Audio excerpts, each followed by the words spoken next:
پارلمانی تاجیکستان با اصلاح 5 قانون و 1 کودکس مسئولیت رهبران نهادهای مهم کشور را برای پیشگیری از رشوه‌خواری بیشتر کرد. بر اساس این دگرگونی‌ها رهبران کمیته اندوز، آژانسی ضد فساد، امنیت ملی، سیستم اجرای جزای جنایتی، معارف و ورزش برای پورگیری کارمندانشان یا جزای مأموری میگیرند و یا از کار آزاد میشوند. به قبل مقامات این اصلاحات بر رهبریت وزارتخانه‌ها وکالت می‌دهد که نقطه‌های ضعف را که به فسادکاری راه می‌کشایند آشکار نمایند. یکی از راه‌های مثال پیشگیری این معین کردن قانونگذاری و ترتیب عملی نمودن خدمت‌رسانی‌های دولتی میباشد. با همین راه ما میتوانیم ظهورات коррупсионی را از بین گیریم. یعنی وکالتی گویم شخصی قبول کننده قرار دقیق باشد اگر او علاقه امکانیتی از او بسیار طلب کردن یا که امکانیتی با خواهش خود معنی داد کردن سند معیاری حقوقی را ندارد. اساس همه همین گویم یکی از مسائل اساسی که همه ظهورات коррупсионی را به وجود میارد این با تنظیمداری ناکفایه میباشد.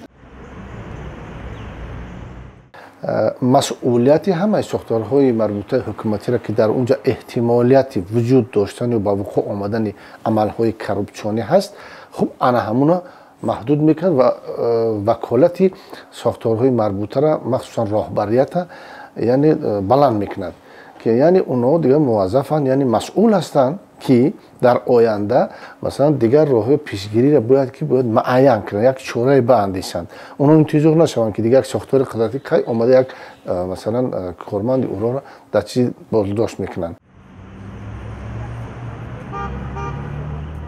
از روی آمار سال 2014 و نیم سال اول سال 2015 جنایت‌های خصوصیت коррупсионی داشته بیشتر از همه در سیستم بانکی، ساختارهای وزارت معارف و تندرستی و حفظ اجتماعی اهالی ثبت شدند. سیفالله سفرов در مجموع ادعای فسادزده بودن نظام تاجیکستان را رد می‌کند و وجود رشوه‌خواری را اساساً به کمبزاعتی و مشکلات دیگر اجتماعی ربط داده آن را به کشورهای بعد جنگی مخصوص می‌داند. اکنون باید تاکید نمایم که коррупсия این یک 8 پا است، سپروت است.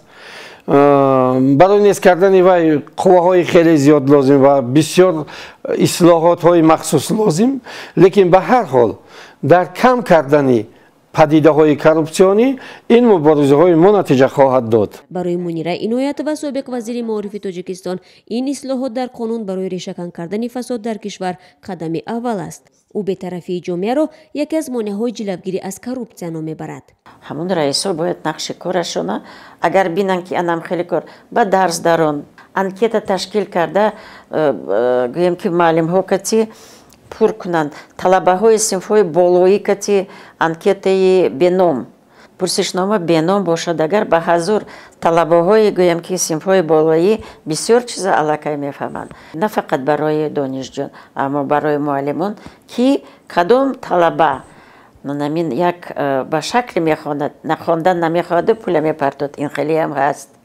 میدونید فیشنگا نهایت زیاد هست همینش که خواهش داشتن در کار. تحلیلگران تاجیک دادن صلاحیت جلوگیری از فساد به مقامات وزارت و اداره‌های دولتی را یک نوع سنجش اعتماد می‌دانند. به باور آنها موافقت این تصمیم به مسئولیت خود مقامداران بستگی دارد که تا کدام حد آنها به فساد روی خاطر بینی می‌کنند. و من فکر می‌کنم که در اینجا وقتی که ما روی خاطر بینی میکنیم در فساد جامعه ما جامعه سنتی است، بعضی فشنگ‌هایی که خصلتی معنوی دارن از اون استفاده میبریم، من فکر میکنم که این اونقدر موفق نخواهد بود و در داخل اداره های خود چگونه مکانیزم ها را کارکرد میکنن. تحلیلگران بهترین راه مبارزه با فساد را نه در جریمه و به محبس کشیدن بلکه در مرحله های ابتدایی ریشه‌کن کردن آن میدانند. از نگاه آنها حتی با وجود پرزور کردن زمینه حقوقی در سمت جلوگیری از коррупсия اگر جامعه شهروندی بی تفاوت باشد کاهش فسادزدگی امر محال خواهد بود.